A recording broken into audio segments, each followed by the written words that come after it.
el facilitador Diego Burgos. Él es profesional en Administración del Medio Ambiente y de los Recursos Naturales. Asimismo, el profesor es magíster en Agroecología, Cultura y Desarrollo Endógeno en Latinoamérica.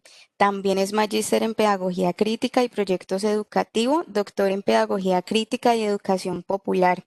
Profesor Diego, muchísimas gracias. Gracias nuevamente pues a todos por el espacio que nos están brindando. Vamos a dar al finalizar una información muy corta sobre la maestría que ofrece la universidad para todo aquel que quiera participar, pues ya estamos en inscripciones, extendemos la invitación para que puedan participar en ella y asimismo pues queremos abrir el espacio para contarles un poco de una feria donde vamos a tener unos grandes beneficios para todo aquel que quiera participar. Muchísimas gracias, profesor Diego. El espacio es todo suyo. Muchas gracias por estar aquí con nosotros, por poder contarnos un poco más de toda esta experiencia y asimismo enriquecernos con todo lo que tiene para aportarnos. Bueno, muy buenas noches para todas, para todos quienes se encuentran conectados en este espacio, en este compartir de experiencias. Voy a, un momento, por favor, voy a compartir la presentación. No perdón, creo que no tengo habilitado para compartir, por favor. Sí, profe, ya le damos el acceso.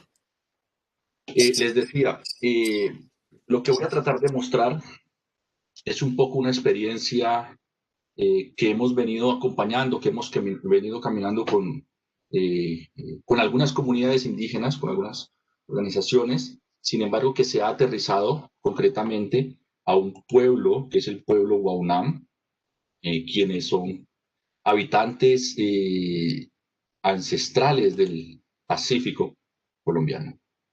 ¿Me confirman si ya se está viendo? Sí, profe, ya podemos ver pantalla. Perfecto. Bien, entonces les decía, para que sea un diálogo, pues necesitaríamos más que la presencia de, en este caso, perdón, de quien les habla para poder acercar el pensamiento, la praxis del pueblo guaunán. Sin embargo, digamos que con el ejercicio desde los enfoques participativos, trataremos de contar, de narrar un poco cómo ha sido este proceso que tiene unas intencionalidades muy claras que ya las voy a mencionar. Bueno, como primer punto, pido permiso a las autoridades del pueblo Guaunam pues, para poder hablar en nombre de algunas de estas comunidades al territorio del Pacífico, del Chocó biogeográfico. Esa es una foto de una de las comunidades tomada desde una de las comunidades. Ese es el Dochar, el Bajo San Juan, el gran río San Juan para los pueblos que habitan esta zona, uno de los ríos pues, más importantes del Pacífico colombiano por sus características eh, hidrobiológicas. Estas son las instituciones con las que hemos trabajado la propuesta. Lo que voy a tratar es de contar, de narrar a partir de una experiencia vivida, de generar una especie de diálogo, de marco teórico, de discusiones, de método a partir de una experiencia vivida. Que hemos trabajado con la Asociación de Autoridades Guaunam del Bajo San Juan, con el resguardo indígena Guaunán, Urujono, la Unión San Bernardo, y desde la experiencia que trabajamos para la creación del colegio Guaunam. Bien, digamos que estas son las instituciones con las que hemos venido trabajando en el territorio y desde donde queremos compartir la experiencia, por eso tratamos de llamarlo diálogo, porque ya es algo que hemos caminado. Yo simplemente hago una de puente para poder contar, para poder narrar un poco el ejercicio. Bien, entonces lo primero es el saludo de nuestro pueblo Guaunam, un pueblo que habita en nuestro andén pacífico. Y lo que voy a mostrar, las imágenes que van a recrear la presentación, son imágenes propias, trabajadas con jóvenes, con niños, en el marco del ejercicio de la percepción que ellos tienen sobre el territorio, sobre la cultura. En este caso, lo que observan ahí es un médico tradicional haciendo curación a un paciente que siente, ¿cierto? El que siente algo. Y pues indudablemente como lo que hemos tratado de construir es una propuesta de educación propia, pues nos hemos apoyado en algunos de los autores y autoras que han venido trabajando esta cuestión de la educación desde una concepción crítica, comunitaria, y pues indudablemente algunos de los referentes valiosos, don Paulo Freire, y lo que hemos pretendido con Join Gallán, esto es algo que voy a estar repitiendo, es precisamente a que no necesitamos repetir la palabra de los otros, el discurso de los otros, el concepto de los otros, sino poder, en el marco de lo intracultural de los indígenas Waunam, construir una palabra, fortalecer la sabiduría, el pensamiento y la palabra propia. Esto con miras a evitar la aculturación que tiene pues unos efectos complejos en los pueblos indígenas.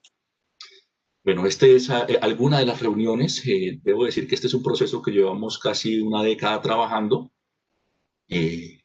Reuniones que trabajamos con los líderes, con los mayores en un principio, luego con las mujeres y ya luego entre todos y todas, para tejer pensamiento, para construir, para masticar la palabra y poder construir desde otra perspectiva. Yo llevo una cuestión más académica, científica, pero trato de incorporar la importancia de la intraculturalidad, de las visiones de mundo de los pueblos indígenas, y desde ahí empezamos a diseñar el territorio. Y así poco a poco pues fue que empezamos a construir algo que poco a poco les voy a ir narrando y que me adelanto, no es un producto terminado. ¿Qué pretendemos en este momento? Es invitarlos a pensar, a diseñar la academia, la investigación, cómo estamos haciendo investigación social, para qué, para quién investigamos, cómo investigamos. Lo estamos haciendo desde enfoques reduccionistas y algunos todavía desde perspectivas de extracción de conocimientos o bajo temas o paradigmas netamente eurocéntricos hacia los pueblos indígenas, que de buena manera o de mala, con buena fe o sin buena fe, lo que estamos haciendo es distorsionando procesos o sistemas de vida que no están preparados para afrontar o para confrontar a Occidente, o el pensamiento eurocéntrico, reduccionista. Bien, entonces algunos aspectos que fundamentan es que cuando empezamos a construir con los Waunam, ellos están un poco más aislados en torno a otros pueblos, por lo menos a los de la cordillera andina. También algunos pueblos de la región amazónica pues están más alejados. Pero cuando empezamos a deconstruir que en el mundo existen más de 5.000, 6.000 pueblos indígenas, que desde sus particularidades, desde sus modos de vida, desde sus sistemas agrícolas productivos, desde su gastronomía, desde su idioma, desde su lengua, están resistiendo y, ojo, están mostrando otros conceptos, otras teorías, otra praxis, otras epistemologías, otras ontologías propias de su sentir, de su saber sentir hacer, pues nos damos cuenta que el discurso, por cierto, reduccionista, el discurso eurocéntrico reduccionista, pues subversivo, necesario, útil en su momento, e indudablemente es valioso y sigue siendo valioso hoy, pero ya es necesario metabolizar algunos aspectos de la ciencia. Entonces decimos, caray, hay más de 5.000, 6.000 formas de ver y de hacer en el mundo, diferentes al desarrollo, diferentes al modelo eurocéntrico. Entonces, ¿qué podríamos rescatar de ahí para enrutar otras propuestas? Salir del reduccionismo kantiano de Descartes y buscar formas otras. Y cuando hablamos de pueblos indígenas, todo ese reduccionismo o esa estructura que se ha generado desde por lo menos la filosofía, ¿cierto? Entonces, pues nosotros aquí no nos interesa deconstruir el pensamiento filosófico y mirar qué hacemos. Para ello, pues nos basamos en la noción de Abya Yala, entendida Abya Yala, América Latina antes de la conquista, como ese pueblo. Abya Yala es palabra cuna. Entonces empezamos a deconstruir un poco con ellos, cómo le llamaban y cómo le llaman ellos al territorio. Entonces empezamos a construir unos conceptos propios de territorio, de cultura, no solo la cultura como un aspecto reduccionista o como fetiche pues de o para. Entonces empezamos pues a develar, a mostrar con ellos, a buscar información sobre esos pueblos indígenas que existen en América Latina, ¿cierto? Y cómo los Waunam, que son muy poquitos, ya vamos a hacer referencia a ello, pues necesitan, y hacemos un recorrido y necesitamos metabolizar o generar estrategias, porque si no, en una o dos generaciones, los Waunam, a pesar de ser un número de 7.000, 8.000 habitantes, está en ruta a la extinción. ¿Por qué? Por la educación bancaria reduccionista promovida desde el gobierno, aunque nos están dando los espacios para generar en una educación. Sin embargo, no hay el personal capacitado dentro de la formación profesional, pero menos al interior de los pueblos indígenas. Entonces, la educación, la religión, la colonización alimentaria, todo el sistema de enajenación vía medios de comunicación, etcétera, etcétera, van generando la fragmentación de los pueblos indígenas. Lo que vemos aquí es un panorama muy general de los pueblos indígenas en América Latina. Destaca Colombia, con 103 pueblos indígenas, que ocupan, ya voy a mencionar eso, vamos a ver una imagen, el 30% o algo más del territorio nacional, más nuestras comunidades afro, que están amparadas bajo ley 70. Digamos que ahí hay una suerte de sabidurías que necesitamos ponerlas en diálogo, y no para validarlas, sino para construir de otro modo. Por eso la intención de lo intercientífico y de lo intercultural. Pero para que haya interculturalidad necesitamos que esas comunidades se fortalezcan intraculturalmente. La intraculturalidad como un elemento que no ha sido muy visible en los procesos académicos, porque somos científicos, ¿cierto? Porque darle la posibilidad de pensar al otro es problematizar el problema de investigación. Es asumir una actitud de que yo soy investigador, pero que el otro, que no es académico, también tiene un saber.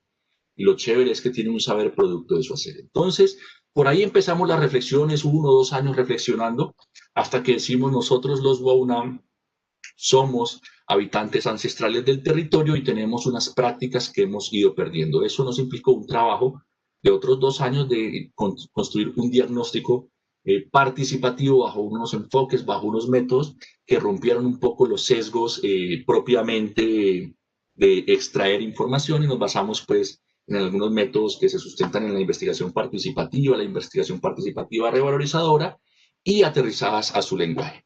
Entonces tenemos 103 pueblos indígenas, 100 pueblos, otros dicen 80 y tanto, pero bueno, tenemos un buen número de pueblos indígenas, algunos de ellos 36 en peligro de extinción. Se generan los mecanismos legales, el auto 004, se generan otro tipo de lineamientos para la protección de los pueblos. Sin embargo, el conflicto, digamos, todo el tema de aculturación, pues los pone en peligro. ¿Cuál es la responsabilidad de la sociedad? ¿Cuál es la responsabilidad de la academia para acompañar esos procesos? Entonces, voy a referirme muy breve a esto porque creo que el tiempo no me daría mucho. Entonces, necesitamos hacer una deconstrucción de algunos aspectos teóricos. Los indígenas no son teóricos, ¿cierto? Sin embargo, empezamos a deconstruir el territorio, la noción de territorio cultura. Nos basamos en algunos autores que están referidos ahí en la presentación, pero sí decir que para los indígenas, de acuerdo a su sistema de pensamiento, Cosmo-Pacha Visión, una noción no eurocéntrica, el territorio es algo material y es algo inmaterial. Y una multiescalaridad y una multidimensionalidad. Por eso los proyectos con comunidades en algunos casos fracasan, porque no entendemos la noción de territorio, la noción de bienestar. Las políticas públicas se hacen bajo conceptos reduccionistas del territorio.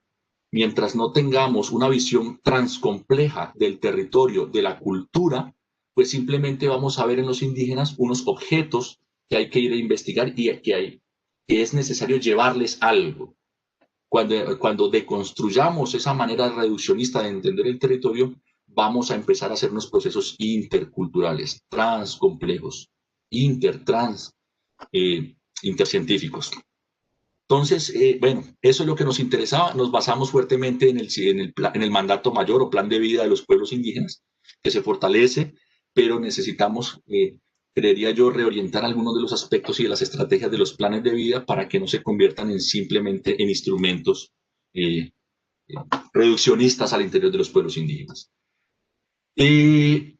Entonces, no me voy a quedar en esto, pero la noción de Abya Yala, que es construir el pensamiento de qué es América Latina, nos invita a repensar qué es América Latina antes de llamarle América Latina, y esto nos llevó a construir algo que no se trabaja en los pueblos indígenas propiamente, en la teoría, pero sí en la práctica, y es el tema de epistemologías del sur. Ahí simplemente proyecto 2 imágenes para que las busquen, las reflexionen, las piensen, y es la proyección de Mercator y la proyección de Peters, ¿cierto? La proyección de Mercator nos muestra a un mapa que no muestra una realidad, que nos muestra el norte geográfico más grande y el sur más pequeño.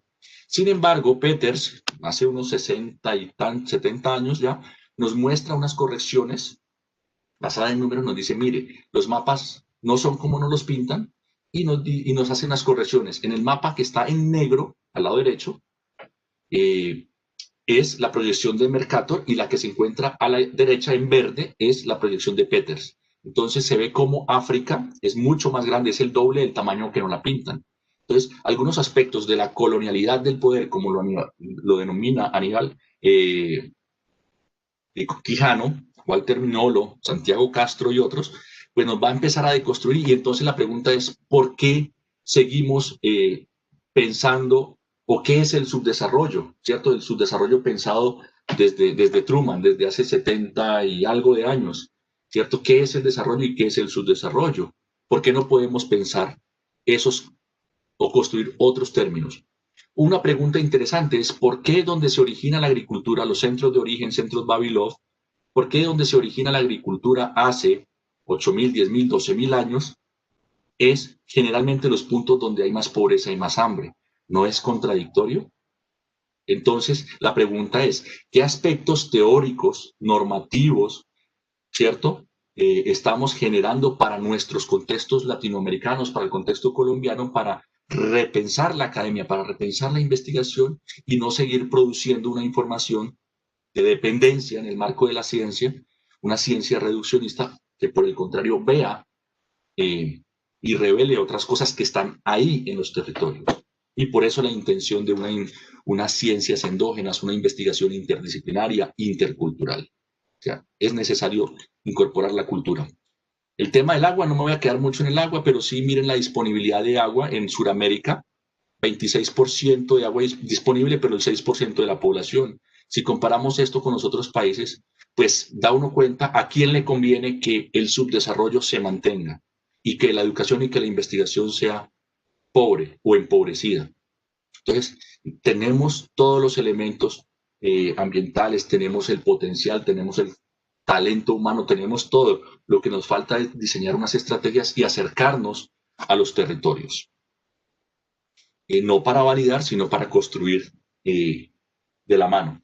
Entonces, simplemente lo que hemos mostrado o lo que se va construyendo con estos pueblos es que toda la estructura académica, científica, el desarrollo con prefijos o sufijos, el desarrollo es, desglosando el desarrollo es crecimiento, etcétera, etcétera, y por prefijos y por sufijos que le pongamos ecodesarrollo o desarrollo sostenible, ¿cierto?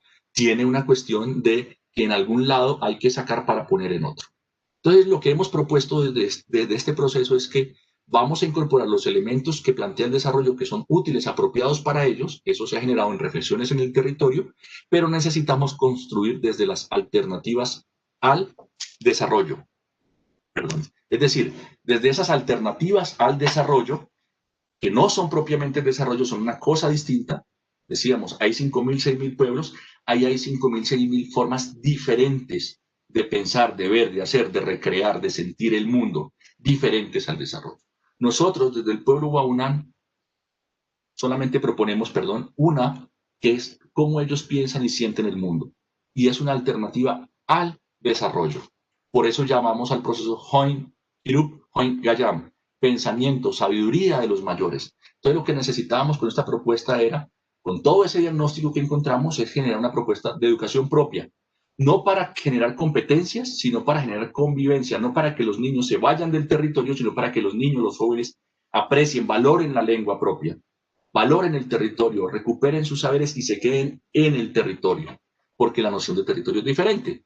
Pero eso nos implicaba un proceso de recuperar o transitar por la colonización y la occidentalización y generar un proceso de descolonización y de desoccidentalización. Trabajo difícil, complejo, no estoy diciendo que se ha hecho, esto es un proceso que está en pañales, pero por lo menos nos hemos dado la tarea con las comunidades de construir, de caminar procesos emergentes. Ahí cito a Walter Mignolo, bueno, y a otros que han venido trabajando el tema de la colonialidad del poder No me voy a detener, pues, porque eso sería una charla simplemente. Entonces, lo que vamos a generar con ellos es unas reflexiones, un diálogo de saberes, un team, un encuentro de pensamientos, un encuentro de sentires, y desde ahí vamos diciendo, proyecto, dijimos en algún momento, hace unos 8, 9 años ya, vamos a hacer un colegio, pero que tenga estas y estas características, que recuperemos la sabiduría de los mayores, la caza, las técnicas de caza, las técnicas de pesca, los ciclos de la luna, del mar, porque son comunidades que habitan cerca al mar. Entonces empezamos a deconstruir toda esa cuestión, y eso implica un trabajo fuerte, ecológico, biológico, sociológico, antropológico, eh, en algunos casos más de cuestión ingenieril, pero pues teníamos pocos recursos, pero teníamos todas las necesidades y todas las voluntades. Entonces, con esas intenciones empezamos a caminar, a construir, a construir, a construir, con la poca credibilidad de las instituciones, con la poca credibilidad de la gente, incluso incredibilidad de la gente del territorio. Poco a poco se nos fueron sumando algunas comunidades, y lo que voy a tratar de mostrar al final es que el proceso se valida, ya existe, está funcionando el colegio con todas las fallas que quieran, pero ahí vamos.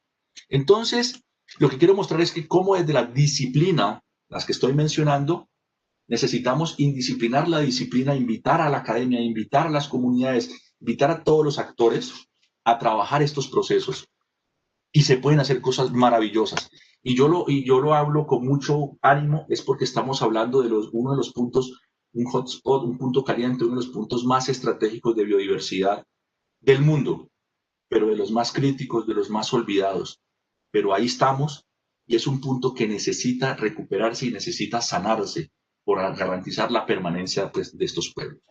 Y eso es lo que hemos ido construyendo con ellos, unas reflexiones, unos procesos educativos, y aunque no le llaman propiamente vivir bien, porque el vivir bien es una cuestión que nace, es una cuestión antes del desarrollo, el summa causa, el allen causa, en quechua, en aymara, en otras lenguas, ¿cierto?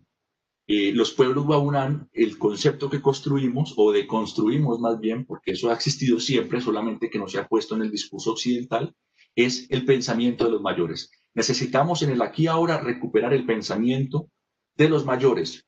¿Cómo? Ahí está el detalle. Entonces, a partir de los sistemas de vida. Entonces, lo que necesitamos es empezar a recuperar y ponerlo eso en la estructura de la escuela territorio, la madre territorio. Ahí lo que tienen es una tabla, perdón, que nos muestra las diferentes formas como algunos pueblos, por lo menos los más significativos, les llaman vivir bien, al buen vivir o vivir bien. ¿Cierto? Lo más conocido, de pronto en Aymara, en Quechua, en guaraní, ¿cierto? En la lengua mapuche, que está pues muy sonada hoy, el cumefelén, muy valioso, digamos, todo el aporte que han hecho estos pueblos también del sur de Abya Yala, o el Collasuyo, pues como llamarían en Quechua y Aymara. Bien, y desde ahí pues tenemos todo un marco jurídico, un marco internacional que ampara un poco o posibilita este tipo de trabajo. A mí me agrada mucho haber escuchado hoy en el diplomado que se está trabajando, un diplomado muy interesante para el Valle del Cauca, en formación de líderes para el desarrollo local, basado en ciencia, tecnología e innovación transformativa. Me parecía muy interesante lo que mostraba hoy la doctora Sandra de las Lajas en el entendido del enfoque diferencial, de cómo se le está apuntando o se le debe apuntar a la investigación, a la innovación, a la ciencia, a la tecnología, también desde este esquema del enfoque diferencial. Creo que por ahí hay si hacemos la tarea, si hacemos el ejercicio bien, desde una perspectiva intracultural, tenemos unos aportes muy significativos. Yo sí los invito también a que miremos el libro verde, digamos, todo lo que nos da los lineamientos pues, que hay desde estas perspectivas, pero que también escuchemos los procesos endógenos para empezar a construir o deconstruir. Entonces, nosotros nos dimos a esa tarea de indagar por diferentes perspectivas, pero fuertemente también a indagar en la maraña del tiempo, en la memoria de las abuelas y de los abuelos. Entonces nos contaban que hace 50, 80, 100 años había mucha fauna, mucha pesca, o sea, el río era diferente a lo que es hoy. Esa es la zona de trabajo donde hemos hecho el ejercicio. Ese es el Bajo San Juan, un lugar hermoso, maravilloso, en límites del Valle y el Chocó. Jugamos en los dos departamentos, maravilloso porque tienen buena parte del territorio en el Valle y otra parte en el Chocó, y eso pues facilita en algunos casos el ejercicio. Estas comunidades pues empezamos con 8 pueblos, luego bajamos a 3 y ahorita volvimos a subir, digamos esto en el marco de las relaciones de poder internas. Un lugar de altísima biodiversidad, todas las imágenes que ven ahí son de ellos. Lugares maravillosos, esto es una casita tradicional, lo que ven aquí, lo que ven abajo es una azotea, es un esquema local pues para convivir en el territorio ante las altas inundaciones. Es una zona que llueve 7.000, 8.000 milímetros al año. Y en esa caracterización, en ese identificar el territorio, pues los Waunam son gente anfibia, gente del agua. Ahí están los diferentes mundos, el mundo de los armis, o sea, el mundo de arriba, el mundo de abajo, el mundo del medio donde estamos nosotros, y cómo la enfermedad, cómo el territorio se sana o se enferma, dependiendo en qué energías estén rondando. Y para afrontar eso están los médicos tradicionales. Pues bien, esos son los aspectos que nos interesan recuperar y revalorizar. No quiere decir que la medicina occidental no sea apropiada. Claro que es necesaria, ¿sí? Pero para eso está también la medicina intercultural, el CISP y todos estos aspectos pues, que se permiten construir, sino que necesitamos generar habilidades, destrezas de diferente índole, intracultural e intercultural, para que se pueda garantizar este tipo de medicina. Entonces, algunos dibujos que nos recrean la vida cotidiana. Trato en este caso de poner más dibujos que personas, un poco tratando de respetar, aunque tenemos todos los permisos y demás. Miren, entonces estas son las comunidades con las que, bueno, son otras, pero miren, este fue el impacto de las poblaciones con las que trabajamos. Buen tiempo, hacíamos minga, yo de Cali llevaba arrocito o llevaba aceite, una comunidad ponía el pescado un día, otra comunidad ponía papachina, la otra platanito, la otra ponía carne de monte, los otros pesca, los que no tenían ponían leña, y así entre todas las comunidades hacíamos minga de alimentos, minga de pensamientos para construir el ejercicio. Así hicimos por varios años hasta que ya se fue creyendo en el proceso y ya por ahí nos empezaron después de 3 años o más a aportar algunos pesitos, 1.000.000, 2 milloncitos para la gasolina, porque necesitábamos convocar. Entonces, eso fue lo que trabajamos. No me voy a detener aquí, pues, pero el Bajo San Juan es un territorio biodiverso. Esta es una cartografía social de punta a punta. Este es todo el delta del San Juan. Son aproximadamente 40 kilómetros que hay aquí y hacia arriba un poco más. Pues ahí relacionamos todos los conflictos, la caza, la pesca. Interesantísimo toda la investigación que queremos hacer también ahí en el tema de fauna, de carne de monte, de pesca, de metales pesados en el agua. O sea, es un territorio sumamente impactado, pero olvidado. Entonces, pero las comunidades están presentes, quieren hacer cosas, quieren trabajar por el territorio, pero pues necesitamos garantizar seguridad, investigadores, recursos, bueno, etcétera, etcétera. Pero debo decir que es un territorio maravilloso que merece ser cuidado porque es uno de los puntos estratégicos por biogeografía en cuanto al Pacífico o al Chocó biogeográfico mismo. Bien, entonces en ese conversar con ellos construimos todo el contenido. Uno de los aspectos es el calendario agrícola espiritual. Eso está en lengua y está en español. Ahí se ve muy sencillo. Cuando es verano, cuando hay lluvia.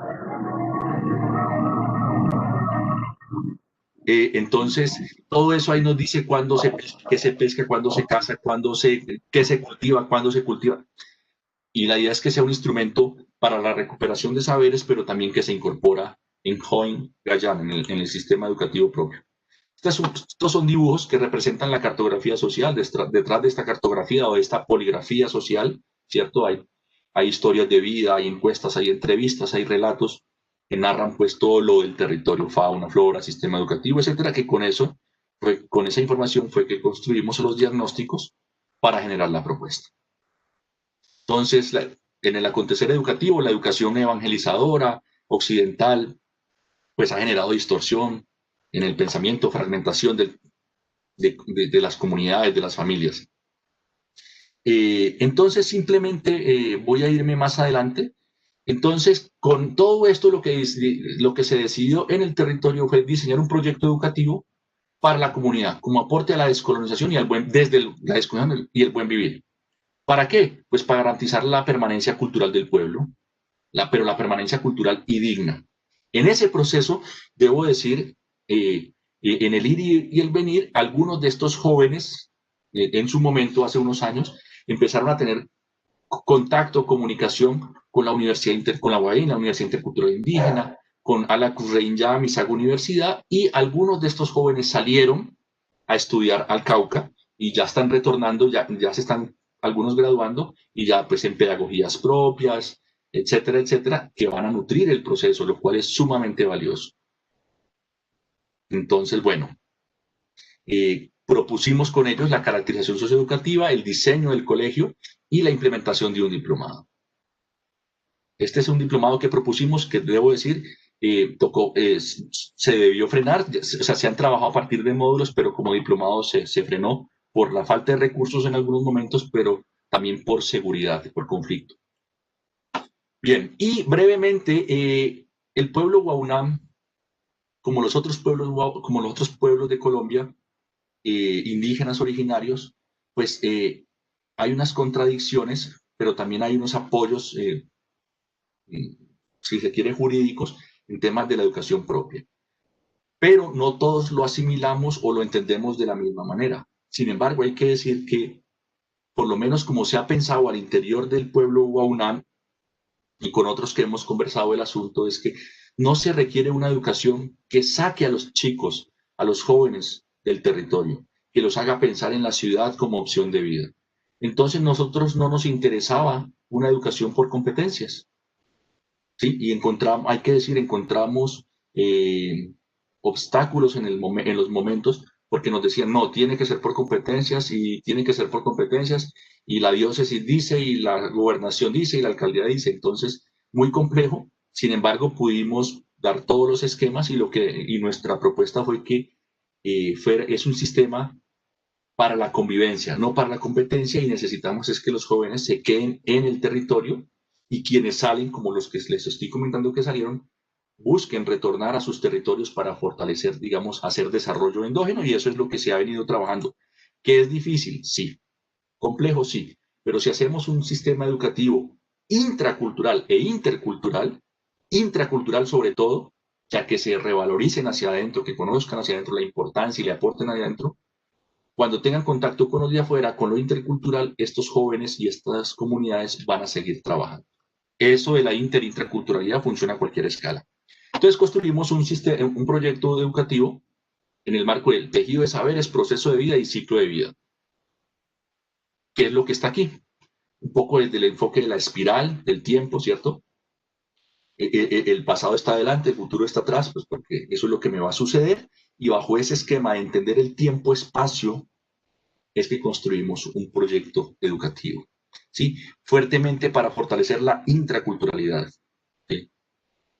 Y para construir interculturalidad. Eso fue lo que hicimos, pues no me voy a detener en cada uno de ellos, pero esto es todo lo que corresponde a básica primaria, bueno, de 0 a 5º, y aquí está lo que sería el bachillerato, hasta 11.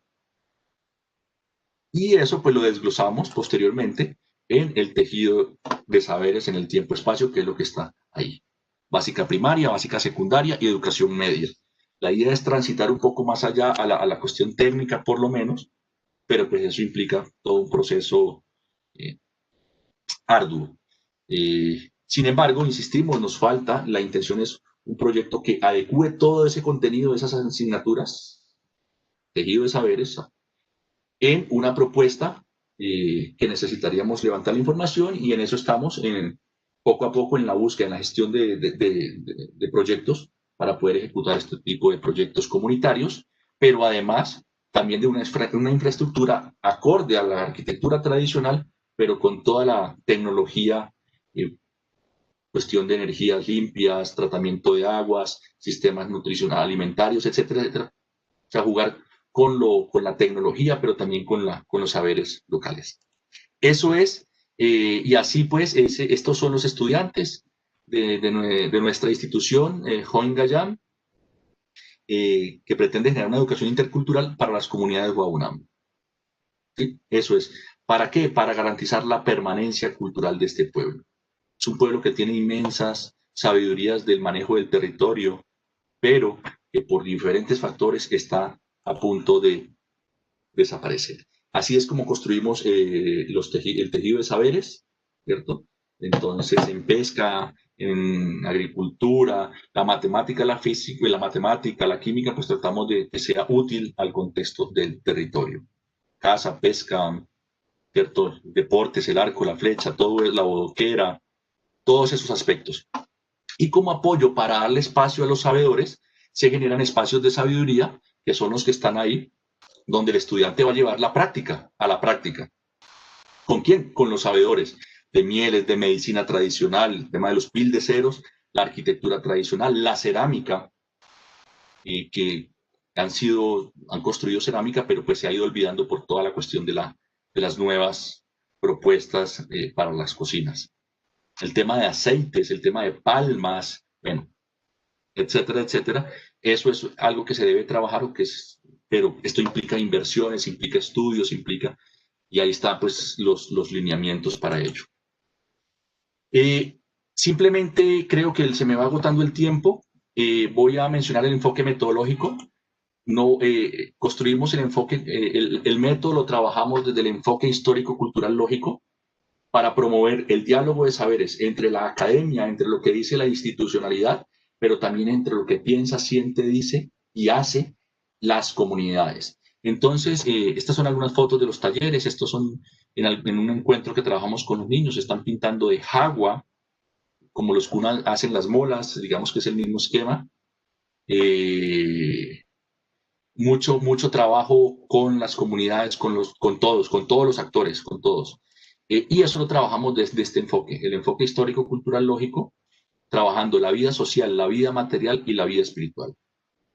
¿Cierto? Entonces, no solamente es entender la naturaleza como recurso, sino que la naturaleza no como recurso, sino como un espacio de vida, y que en este entendido los Guaunán son territorios, son naturaleza, y desde ahí se genera una cuestión no biocéntrica, no antropocéntrica, sino posiblemente más pacha-céntrica, donde el ser humano habita como una especie más en la trama de la vida, o con las otras especies no humanas en el territorio.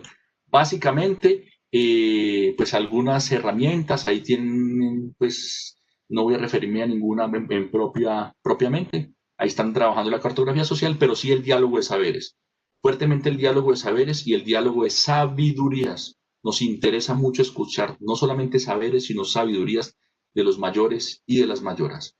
Y esto fue lo que construimos en diálogo armónico complementario con todo lo que estábamos cirniendo de todo lo que se produce desde el eurocéntrico podría nutrir a los pueblos guaunán. Eso fue un poco el aporte. Es una propuesta que está caminando, no es una propuesta terminada, es una propuesta que está andando y que seguimos caminando y que necesita el apoyo. Simplemente lo que quería manifestarles es que desde cualquier disciplina que estemos nosotros como académicos, como profesionales, como habitantes simplemente de la tierra, como no académicos, son muchos los aspectos que podemos hacer para aportar a la conservación de la diversidad biocultural. Quienes tenemos la posibilidad de estar en la academia haciendo investigación, necesitamos indisciplinar las ciencias, leer otros autores, construir otros métodos, leer autores de la periferia, no solamente del reduccionismo científico, porque se convierte en un diálogo y en una lectura, o en un diálogo de sordos y en unas lecturas conformistas. Necesitamos salir del confort epistémico, del confort ontológico y construir nuevas formas que permitan incorporar los saberes locales. Estamos pasando por un tiempo de cambio, pero también de una crisis muy profunda, y es esta crisis profunda en la que estamos la que nos debe permitir a nosotros como sociedad, como académicos, como investigadores, buscar nuevas formas que nos permitan habitar bien el hábitat. No es por nosotros, es por las futuras generaciones. No es por nosotros, es por quienes no tienen la posibilidad de construir discursos. No es por nosotros, es por quienes no han nacido y es por la naturaleza no humana que no tiene la voz humana para poder decir qué y cómo quiere habitar los territorios.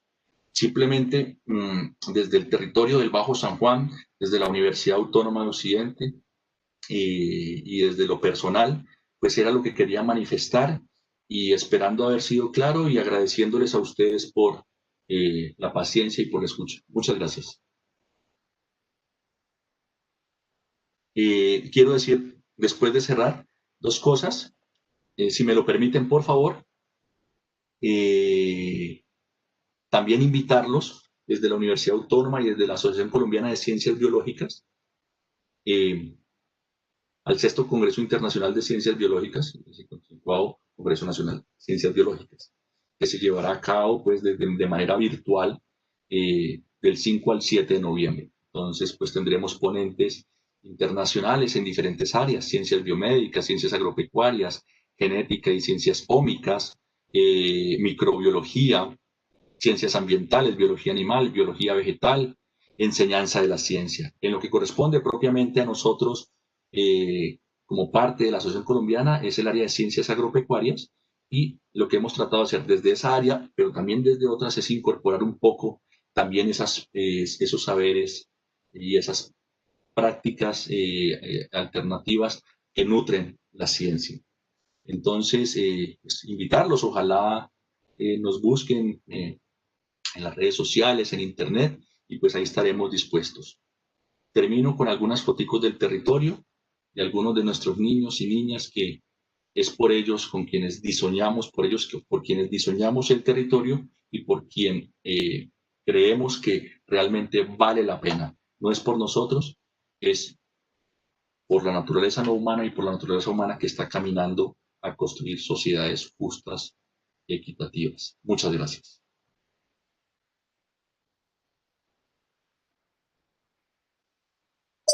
Muchas gracias, profe. Vamos, por acá nos escribe Natalia Gaya, la cual consulta: ¿considera usted, estimado profesor, que debemos retornar a nuestros ancestros y nuestra cultura indígena como medida para combatir la crisis alimenticia Listo. y sanitaria por el COVID-19? ¿Respondo? Sí, profe. Gracias. Mire, la revolución verde, la agricultura tiene unos 10.000, 12.000 años. La población hace 100 años tenía, hace 100, 120 años, tenía la mitad y algo menos de la mitad que hoy tenemos. Hoy tenemos, ya estamos llegando a los 8.000 millones. Lo que se hace en los años 60, posterior a la Segunda Guerra Mundial, es empezar a hacer los estudios para promover lo que va a ser la revolución verde, y es la mecanización del campo. Posterior a ello, de la mecanización o paralelo a ello, se va dando la tecnificación del campo, pero la incorporación también de paquetes tecnológicos, de venenos, insecticidas, fungicidas, herbicidas, pesticidas, y paralelo a ello o posterior a ello, semillas que tienen otros condicionantes. Luego, políticas que van a restringir a los campesinos, a los indígenas, a cultivar, a intercambiar, a sembrar esas semillas de 1.000, 2.000, 3.000, 5.000, 10.000 años de tradición agrícola. Esto con la intención, una justificación hasta válida, bien construida, ¿cierto? De que en los años 60, 70 decían, la población va a crecer y el alimento no va a alcanzar. Lo cual, claro, es relativamente y entre comillas cierto. Pero resulta que también hay demostraciones que dicen que la agricultura sin venenos y sin esas mejoras tecnológicas, transgénicos y demás, pueden ser más rentables o más productivas. En ese sentido, la alimentación se ha convertido en una mercancía y en las políticas, en estrategias de criminalizar o para criminalizar a los campesinos. Me refiero, solamente por citar alguna, a la resolución 970 del 2010, que luego entra en modificación y demás. En este sentido, yo no creo que la sociedad actual necesite volver a la época de la caverna, del arco, de la flecha y del taparrabo. No se dice eso. Es cómo vivimos en el aquí y ahora con unas prácticas más saludables, más sostenibles o unas prácticas saludables y sostenibles. Automáticamente podemos decir que si empezamos a producir alimentos hoy a menos de 100 kilómetros, 50 kilómetros, 200 kilómetros de la periferia en la que habitamos, buena parte de la crisis ambiental reduce. Si empezamos a darle la posibilidad a los campesinos que sigan sembrando sin tantas restricciones y prohibiciones, pero garantizando todas las normas sanitarias, posiblemente buena parte de la crisis del campo se acabe y con ello la crisis climática también, porque buena parte de la crisis climática es la combustión. ¿Alguna otra pregunta? Ese es un tema muy complejo, ese es un tema muy amplio que sería bonito poderlo ampliar, pero pues el tiempo nos da, pero es muy, muy interesante.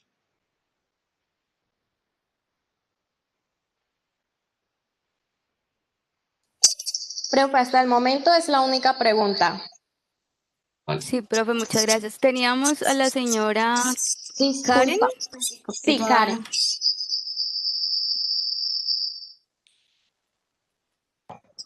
Listo. Hola, ¿me escucha? Buenas noches, Diego. Mi nombre es Karen Miranda. ¿Me escuchan bien? Sí, sí, sí. Sí, claro. Bueno, vengo de una disciplina muy comercial, vengo de un pregrado en publicidad y hace un año, dada la construcción de mi tesis, me acerqué muchísimo al término y concepto subjetividad. Eso me llevó a entender una cantidad de teoría y terminé en la palabra intercultural. Entonces, desde ese tiempo he venido escuchando charlas, este tipo de procesos y proyectos que tienen en sí como este enfoque de recuperar los saberes y trabajar con la comunidad.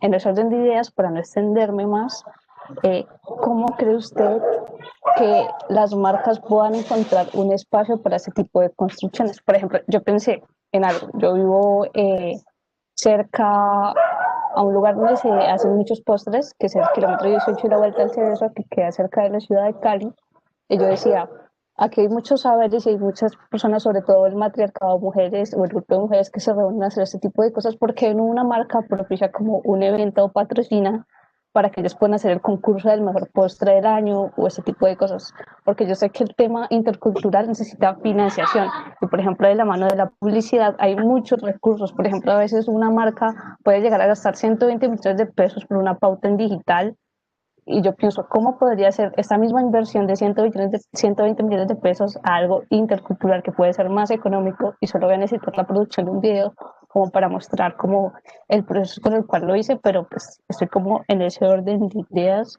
¿cómo podría, cómo se podrían conectar esas dos cosas? Bueno, muy interesante. Yo sí creo que, digamos, la estructura, las fuerzas endógenas mueven. Yo creo en dos aspectos. Uno, y por eso mencionaba el tema de la innovación transformativa, me parece fundamental, pero bien manejado, me explico. Si hay organizaciones sociales, si hay empoderamiento, si hay gobernanza social, ¿cierto? Si las comunidades saben dónde están, de dónde vienen y para dónde van, nos podemos apropiar. Si hacen alianzas, si hacen aliados estratégicos, podemos afrontar con criterio hacia dónde queremos apuntar. Yo sí creo que, como lo que estás manifestando desde tu profesión, hay muchísimo por hacer, porque no es pelear contra, sino mostrar otras propuestas. Entonces, yo sí creo que uno, digamos, desde la disciplina y la disciplina que tú manifiestas, pues, que me parece bellísima, tiene mucho por aportar a estas nuevas propuestas comunitarias, a lo endógeno, a lo intercultural. Ojo, porque lo intercultural también es una palabra que se puede usar o se puede mal usar, o como la investigación participativa, ¿cierto?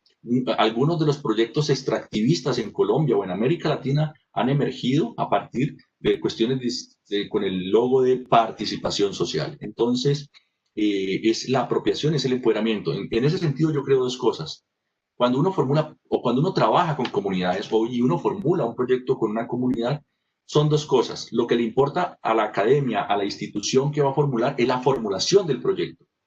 Pero cuando hacemos investigación participativa, nos interesa el diagnóstico y la formulación del proyecto, pero también nos interesa en igual valor el empoderamiento, la apropiación social de lo que estamos haciendo. El proyecto no se hizo, no se financió, listo, pero la comunidad se apropió, se empoderó, reconoció otros aspectos del territorio y la cultura. No sé si respondo un poco tu pregunta.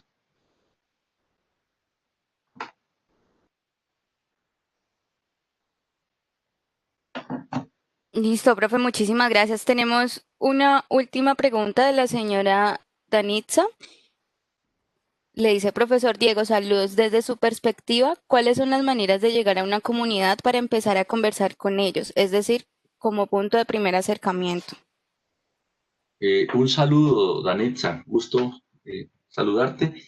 Eh, bueno, yo creo que generalmente cuando uno llega a una comunidad como investigador social, como parte de una institución, generalmente uno no llega en paracaídas de la nada, ¿no? Yo creo que lo primero es el respeto.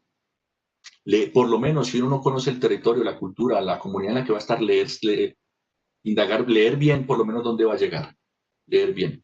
Y de ahí, pues no es un manual, no es una receta, pero yo sí creo que el respeto al pensamiento, el respeto a la palabra y el respeto al tiempo de las personas en las cuales yo he llegado, al territorio que yo he llegado. Y a partir de ahí, a partir del diálogo, del respeto al pensamiento, a la palabra y al tiempo de las personas, ya es construir lazos de confianza y, y empezar a tejer, a tejer, a tejer, a tejer con otros tiempos. Hacer el ejercicio de escuchar y de escucharnos, saber escuchar, sería. Y ningún trabajo, con ninguna comunidad el trabajo va a ser igual. Puede que uno use el mismo método, pero las herramientas no van a ser las mismas, los tiempos, la energía, el compartir. Es el compartir, un compartir de compartires. Creo que por ahí va un poco la cuestión. Listo, profe. No siendo más, ya pues no tenemos preguntas adicionales. Agradezco muchísimo, profesor Diego, el espacio que nos brindó, poder conocer toda esta experiencia y tener, si bien no es un acercamiento directo, uno lo tiene el acercamiento desde la persona que vive la experiencia y lo cuenta tan real que lo permite a uno trasladarse hasta ese momento y poder saber cómo se vive pues en todo este entorno y en este espacio de la comunidad. Queremos extender, como les mencionaba al principio de la conferencia, la invitación a que participen en la maestría que brinda la Universidad en Gestión Ambiental y Desarrollo Sostenible. Queremos formar pues todos estos magíster con las capacidades de desarrollarse en todo el ámbito ambiental, cultural y poder pues asimismo generar un valor y un aporte social a todo tipo de comunidad que tenemos tanto a nivel colombiano como en el exterior y que asimismo pues esto les permita generar un valor agregado incluso a la vida personal de cada uno desde el proyecto que lo ejerzan. Asimismo, contarles que vamos a tener una feria virtual de posgrados para el próximo 7 de noviembre. En esta feria se trata de que puedan tener un acercamiento a nuestros directores de programa de los posgrados, que puedan conocer, indagar de pronto métodos de financiación y asimismo por medio de las personas que así obtendrían totalmente gratuita la inscripción al programa. Entonces, cualquier duda que les surja, en el chat colocamos nuestros datos, nos pueden contactar, vamos a estar súper atentos de cualquier inquietud que les nazca, en lo que les podamos colaborar. La universidad pues va a estar muy atenta de ayudarlos en lo que requieran. Y eso era todo, profe Diego. Muchísimas gracias por su espacio, Gracias. por ampliarnos todo este conocimiento y a cada uno de nuestros asistentes por la participación. Gracias a ustedes. Feliz noche. Una feliz noche para todos, que estén muy bien.